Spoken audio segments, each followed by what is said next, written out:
भयानक रात कहा जाए, उसको खौफनाक मंजर कहा जाए, वो मंजर याद आता है तो रोंगटे खड़े हो जाते हैं।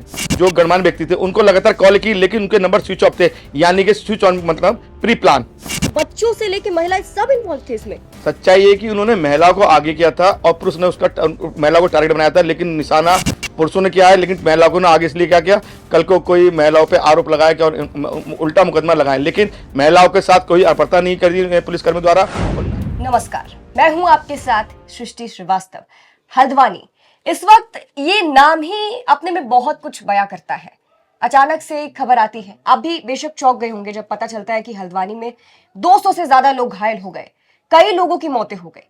उसी हल्द्वानी में हम मौजूद हैं, वहां के एक पत्रकार से बात करेंगे जो इस वक्त गुस्से में है, सदमे में है और घायल है।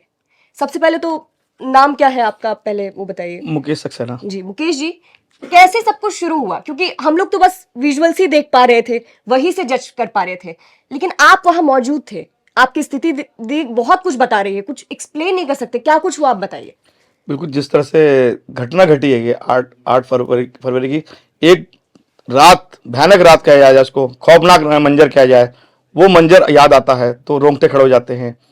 खाली एक अवैध निर्माण को तोड़ने को लेकर पथराव, आग जगनी और पेट्रोल बम फेंके गए और पत्रकार वर्सेस पुलिस को गंभीर रूप से घायल किया गया। और कुछ पत्रकार बंधु हमारे आईसीयू में भर्ती हैं, कुछ पुलिसकर्मी भी अस्पताल में भर्ती हैं, उनका इलाज चल रहा है। हल्द्वानी के सभी लगभग अस्पताल फुल है क्योंकि घायल इतने हैं। लेकिन सबसे बड़ा सवाल यह है कि कुछ कमियां हमारी तरफ से भी रही। अगर पुलिस प्रशासन अधिक होता तो शायद ये घटना नहीं घटती। मतलब पुलिस प्रशासन होना चाहिए था वापस ज्यादा। अच्छा, एक बात बताइएगा, अतिक्रमण हटाने, वहां पे अवैध निर्माण हटाने पहुंचे थे, वहां पर मामला क्या था, जमीन किसकी थी, क्या कुछ है, एक बार ये भी हमारी जनता को बता दी, क्योंकि बहुत लोग इस चीज को लेके कंफ्यूज्ड भी है। बिल्कुल, अगर बात करूं, जमीन सरकारी थी, लेकिन जो मास्टरमाइंड अब्दुल मलिक है, उनने मात्र 50 रुपए के स्टाम्प पर वो जमीन बेची थी और उनने लोगों गरीबों का उत्पीड़न किया, अत्याचार किया और उनको जमीन इस लालच में बेची, सस्ती जमीन बेची थी और मात्र 50 रुपए के स्टाम्प बेची थी। लेकिन सच्चाई ये थी, वो जमीन सरकारी थी, लीज पे दी गई थी, लेकिन लीज की जमीन कहीं बेची नहीं जाती। एक नंबर एक, उनने लीज की जमीन को बेचा, उस पैसों का दुरुपयोग किया और वो गरीबों को बेच दिया।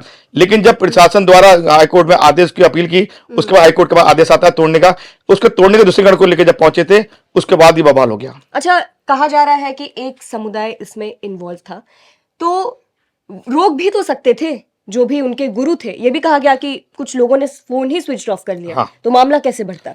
जैसे कल बताया मैंने, डीएम साहब ने कल वार्ता की, तो डीएम साहब ने खुद, उनके पास हर प्रूफ है, हर समय जितने वो समुदाय के वहां के लोग थे, जो सीनियर लोग थे, जो गणमान्य व्यक्ति थे, उनको लगातार कॉल की, लेकिन उनके नंबर स्विच ऑफ थे, यानी कि स्विच ऑन मतलब प्री प्लान कि मतलब हम आएंगे। आप कहना चाह रहे हैं कि जो गुरु थे ये समुदाय के, वो भी इन्वॉल्व थे इसमें? अगर स्विच ऑफ थे तो प्री प्लान तो वही हुआ मैम कि प्री प्लान से टारगेट किया गया था।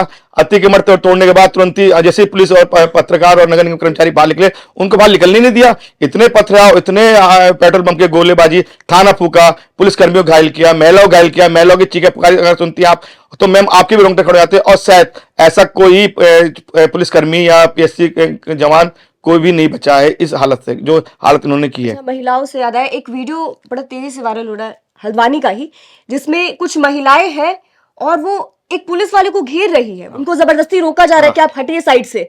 तो मतलब इस टाइप का था कि बच्चों से लेके महिलाएं सब इन्वॉल्व थे इसमें। सच्चाई ये कि उन्होंने महिला को आगे किया था और पुरुष ने उसका महिला को टारगेट बनाया था, लेकिन निशाना पुरुषों ने किया है, लेकिन महिला को ने आगे इसलिए क्या किया, कल को कोई महिलाओं पे आरोप लगाया कि और उल्टा मुकदमा लगाए, लेकिन महिलाओं के साथ कोई अर्पणता नहीं करी पुलिसकर्मी द्वारा और ना ही कोई उनके साथ बदतमीजी करी। महिला जबरदस्ती पुलिस वालों पर ऊपर आ रही थी, हावी हो रही थी और नन्हे नन्हे मासूम बच्चे जो हमारे हिंदू समाज के बच्चे पढ़ते हैं, लेकिन अगर इस धर्म के लोगों ने जो बच्चे पथराव कर रहे थे, लेकिन उसको लग रहा था कि ये प्री प्लान था, बच्चों को सिखाया गया था और बच्चों को ट्रेनिंग दी गई थी पथराव के लिए। यूसीसी भी इसमें कुछ इन्वॉल्व है क्या? बिल्कुल होगा कि 3 दिन पहले उसकी घोषणा हुई थी, उत्तराखंड में नंबर पहले हुआ था, तो उसके खार भी निकालनी थी उनको, वो खार निकाल दी उन लोगों ने। अच्छा, एक और सवाल रहेगा, फोन स्विच ऑफ कर लिया था उन लोगों ने, सब कुछ प्री प्लान था। एक बार अब्दुल जो उसमें इन्वॉल्व थे उनको लेकर थोड़ा विस्तार से बताइएगा, कैसे जमीन बेची, क्या था मामला? बताया जा रहा है कि अब्दुल मलिक को कुछ साल पहले लीज पर जमीन दी गई थी 100 साल के लिए, या 90 साल के लिए। उसने उस लीज खत्म होने के बाद वो जमीन को 50 रुपए के स्टाम्प पर, वो जमीन जो गरीब ठेले वाले बुजुर्ग लोग उनको उन्होंने उस पर बेच दी, किसी को 5 लाख की, किसी को 7 लाख की, किसी को 8 लाख की, और लोगों ने सस्ती जमीन वो खरीद ली। लेकिन किसी को ये नहीं पता था कि ये जमीन अवैध है, सरकारी जमीन है, इस पर मकान ना बनाए। लेकिन उसको उनको किसी ने राय नहीं दी, उन्होंने मकान बना लिया था। लेकिन जब प्रशासन जागरूक हुआ, प्रशासन ने अपील की हाईकोर्ट में, उसके बाद हाईकोर्ट के बाद उसका फरमान आता है तोड़ने का, उसके बाद ये सारा नतीजा देखने को मिला। अच्छा, एक सवाल ये भी रहेगा, अचानक से अवैध निर्माण जो हटाने ये लोग गए, अचानक से ही क्यों गए? यूसीसी लागू होने के 3 दिन बाद, इतने समय से वहां पे बना हुआ था, तब कोई एक्शन क्यों नहीं लिया गया? नहीं, कोर्ट में केस चल रहा था ना, उसमें कोर्ट में केस चल रहा था। 10 दिन पहले केस जीते थे, उसमें उनको सील करा गया था।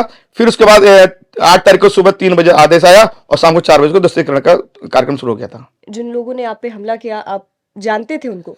सब मेरे भाई बंधु थे, मेरे प्यार मोहब्बत थी, लेकिन अब तो सब उन्होंने एक तैसी कर दी। सब नजरों में है मैम, सब नजरों में। मैंने बाय नेम ही सबके खिलाफ मुकदमा पंजीकृत कराया। चलिए, यहाँ पे पत्रकार से हमने बात कर ली, उन्होंने हल्द्वानी का बताया क्या कुछ हुआ था। इससे जुड़ी जो भी अपडेट्स आती रहेंगी हम आप तक पहुंचाते रहेंगे।